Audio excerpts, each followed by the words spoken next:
ക്രിസ്തുവേശുവിൽ എല്ലാ പ്രിയപ്പെട്ടവർക്കും ഇന്നത്തെ അനുദിന മനയിൽ കർത്താവ് നമ്മോട് ഇടപെടുന്ന ദൈവത്തിൻ്റെ ശബ്ദം വിശുദ്ധ യോഹന്നാന്റെ സുവിശേഷം 16-ാം അധ്യായത്തിൻ്റെ 33-ാമത്തെ വാക്യത്തിലെ അവസാന ഭാഗം.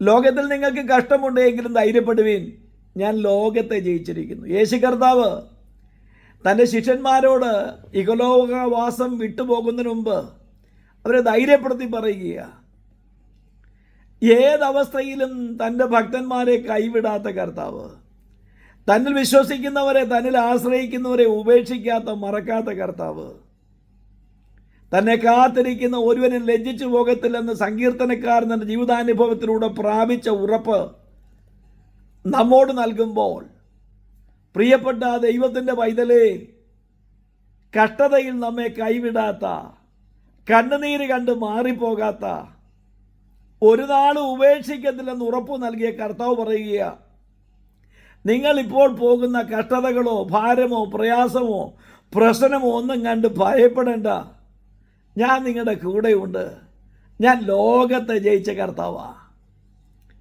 കർത്താവ് 16-ാമത്തെ അധ്യായത്തിൻ്റെ ആരംഭത്തിൽ ഇപ്രകാരം പറയുന്നു, എന്നിൽ വിശ്വസിക്കുന്ന നിങ്ങൾക്ക് കഷ്ടതകളുണ്ടാകും, അവർ നിങ്ങളെ പള്ളിഭ്രഷ്ടന്മാരാക്കും, നിങ്ങളെ ദ്രോഹിക്കുന്നത് ദൈവത്തിന് പ്രീതികരമെന്ന് പറഞ്ഞ് നിങ്ങളെ ദ്രോഹിക്കാൻ തുടങ്ങും. അതൊക്കെ അപ്രകാരം തന്നെ സംഭവിച്ചു. സ്തെഫാനോസിനെ കല്ലെറിയുന്നത് അവർക്ക് ഹരമായി, ദൈവത്തിന് പ്രസാദകരമാണെന്ന് അവർ പറയാൻ തുടങ്ങി. അങ്ങനെയെങ്കിൽ എന്നെ കേൾക്കുന്ന ദൈവത്തിൻ്റെ പൈതലേ, കർത്താവ് പറഞ്ഞത് നിങ്ങളെ കൈവിടത്തില്ലെന്നാണെങ്കിൽ, എന്നെ നിങ്ങളെ ഉപേക്ഷിക്കത്തില്ലെന്നാണെങ്കിൽ, ആ വാഗ്ദത്തം നമുക്ക് ഉറപ്പോടെ ഏറ്റെടുക്കാം. നാം കടന്നു പോകുന്ന ഏത് പ്രശ്നത്തിന് നടുവിലും തിരുവെഴുത്ത് പഠിക്കുമ്പോൾ അനേക ദൈവഭക്തന്മാർ പ്രതിസന്ധിക്കകത്തൂടെ കടന്നുപോയപ്പോൾ, കഷ്ടതയുടെ ആഴങ്ങളിലൂടെ സഞ്ചരിച്ചപ്പോൾ അവർക്ക് വേണ്ടി ഇറങ്ങി വന്ന ദൈവത്തിൻ്റെ കരം, ഫിലിപ്പിയ കാരാഗ്രഹത്തിൽ അടയ്ക്കപ്പെട്ട പൗലോസും ശീലാസും രാത്രിയിൽ പാടിക്കൊണ്ടിരിക്കുമ്പോൾ അവരെ വിടുവയ്ക്കേണ്ടതിനായി അത്ഭുതകരമായ ഭൂകമ്പമുണ്ടായി കാരാഗ്രഹത്തിൻ്റെ വാതിലുകൾ തുറക്കപ്പെട്ടെങ്കിൽ, അവരുടെ ചങ്ങലകൾ അഴിഞ്ഞു വീഴുമെങ്കിൽ, കർത്താവ് നമുക്ക് ഉറപ്പ് നൽകുകയാണ്, ലോകത്തെ ജയിച്ച കർത്താവ് നമ്മുടെ കൂടെയുണ്ട്, ജയാളിയായ കർത്താവ് നിങ്ങളുടെ കൂടെയുണ്ട്.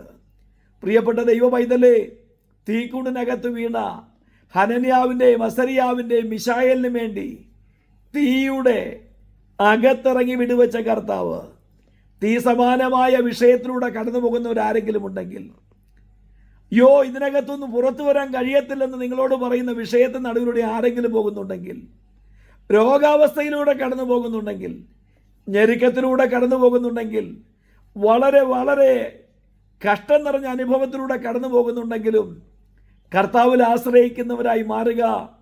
കർത്താവിൽ ആശ്രയിക്കുന്നവൻ ഒരു നാളും കൈവിടത്തില്ല. പ്രിയ ദൈവത്തിൻ്റെ പൈതലേ, കർത്താവിൽ നമുക്ക് നൽകുന്ന ഉറപ്പ്, ലോകത്തെ ജയിച്ച ഞാൻ നിൻ്റെ മുൻപിലുണ്ട്. അതുകൊണ്ട് കർത്താവിനെ പിൻപറ്റുന്നവരായി മാറുക, അവൻ്റെ പിന്നാലെ നടക്കുന്നവരായി മാറുക.